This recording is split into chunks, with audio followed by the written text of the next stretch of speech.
மத்திய அரசின் தொகுதி மறுவரையறை மசோதாவை கண்டித்து முதல்வர் ஸ்டாலின் அறிவுறுத்தலின்படி நெல்லை மாவட்டம் வடக்கன்குளத்தில் திமுகவினர் கருப்பு கொடி ஏந்தி ஆர்ப்பாட்டத்தில் ஈடுபட்டனர்.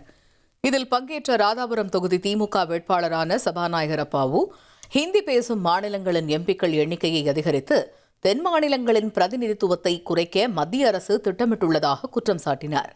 புதிய நாடாளுமன்ற கட்டிடம் கட்டப்பட்டதே இந்த சதி திட்டத்திற்காகத்தான் என்று கூறிய அவர், மகளிர் இடஒதுக்கீடு என்ற பெயரில் கொண்டுவரப்படும் இந்த மசோதா ஹிந்தி பேசாத மாநிலங்களின் உரிமைகளை பறிக்கும் செயல் என்றும் கண்டனம் தெரிவித்தார். இந்தி பேசும் மாநிலங்களில் 38% நாடாளுமன்ற உறுப்பினர்கள் 5% அதிகரித்து 43%ஆகவும், அதுபோல் 24% தென்னிந்திய இந்தி பேசாத மாநிலங்களில் உள்ள நாடாளுமன்ற உறுப்பினருடைய எண்ணிக்கை 24%இலிருந்து 20% குறைவதற்கும் வழிவகை செய்கிறது. நம்முடைய நாடாளுமன்றத்தில் நம்முடைய பிரதிநிதித்துவத்தை குறைக்க வேண்டும் என்ற ஒத்த நோக்கத்தோடு இந்த சதிகார ஆட்சி மத்தியிலிருந்து இதை கொண்டு வருகின்ற.